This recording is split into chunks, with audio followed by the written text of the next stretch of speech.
ब्राह्मणों को एकजुट करने पूर्व मंत्री अनूप मिश्रा ने राष्ट्रीय स्तर पर संगठन बनाने का ऐलान किया है। अनूप मिश्रा के मुताबिक वर्ग उपवर्ग में बटे ब्राह्मणों को एक छाते के नीचे लाने के इस प्रयास में प्रसिद्ध संत महामंडलेश्वर कैलाशानंद महाराज के आदेश अनुसार देश के हर राज्य हर जिले में विश्व ब्राह्मण कल्याण परिषद का विस्तार किया जाना है। पत्रकारों से चर्चा के दौरान परशुराम जयंती के उपलक्ष्य में शहर के अलग अलग हिस्सों में निकाले जा रहे चल समारोह पर अनूप मिश्रा का दर्द चलका, जब उन्होंने सभी चल समारोह और समूचे ब्राह्मण समाज को एक साथ आने का आह्वान किया।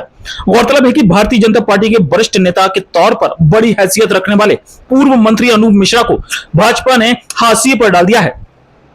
यही वजह है कि अनूप मिश्रा के अंदर का नेता अब वापस अपनी पोजीशन पाने तैयार नजर आ रहा है और इसीलिए उन्होंने अब देश भर में टारगेट किए जा रहे ब्राह्मण समाज की शरण ली है।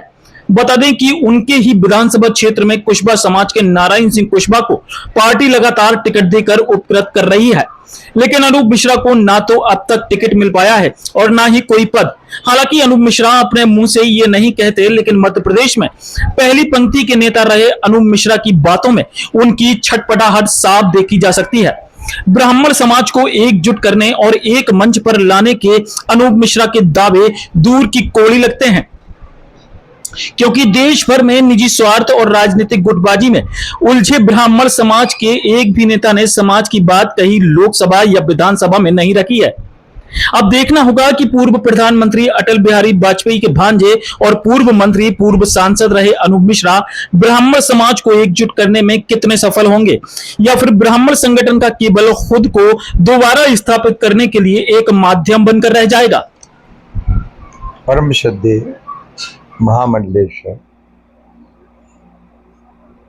प्रातः स्मरणीय कैलाशानंद गिरी जी की विशेष आग्रह पर समस्त ब्राह्मण समाज को एक छाते के नीचे लाने के लिए उनका विशेष अनुरोध था। उस पर आदरणीय कलराज जी ने चिंतन किया।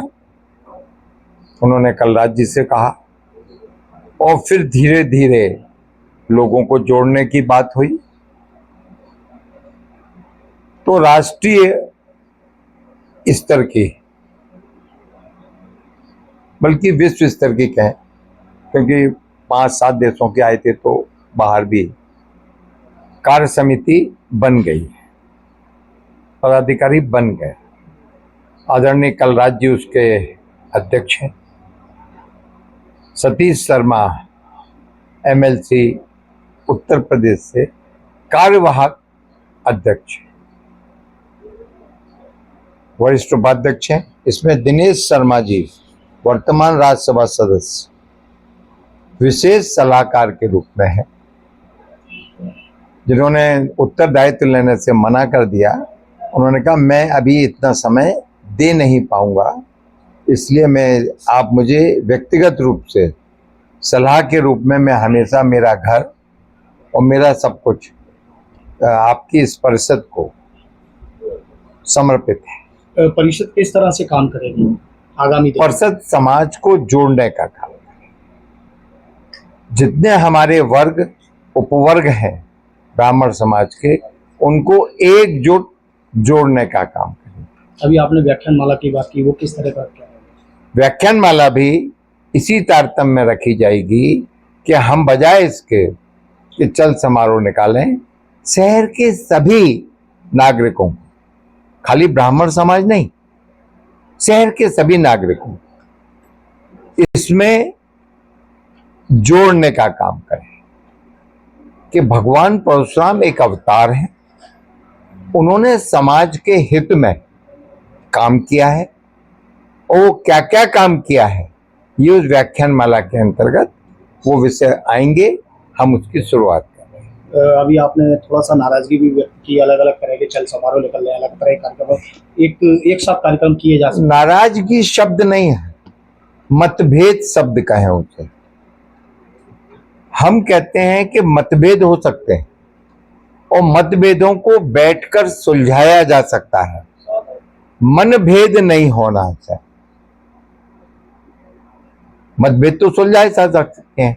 अगर शायद तीनों शहर के लोग एक साथ मिल जाते और ग्रामीण मिल जाते, उनके प्रमुखों को बुला लेते, तो एक चल समारोह निकलता, एक फूलबाग से निकल रहा होता, एक कोटेश्वर से निकल रहा होता, और एक जगह स्थान बीच का तय हो जाता और वहां सब लोग एकत्रित हो जाते, तो वो ज्यादा सुंदर, आकर्षक दिखाई देता। कि अगली साल इस तरह की माहौल बनेगा? पूरी कोशिश रहेगी कि हम लोग, अब हमारे नए नवनिर्वाचित अध्यक्ष नर्मदा शंकर भार्गव जी भी हैं, हम सब मिल करके अगले वर्ष गुना में जैसे ये लोग करते हैं, एकजुट सब लोग मिल करके उस कार्यक्रम को करते हैं। एक दिन आरोन भी होता है तो गुना के लोग आरोन जाते हैं, अगर रावगढ़ होता है तो रावगढ़ भी जाते हैं, या कहीं और होगा तो वहां जाएंगे, लेकिन गुना प्रॉपर में भी एक ही होता है, अलग अलग समाज का अलग अलग नहीं होता है, या अलग अलग ग्रुप का अलग अलग नहीं होता है। हम पे अगले साल तीनों शहर से निकलने वाले चल समारोह को एक साथ करने का प्रयत्न करेंगे। साथ ही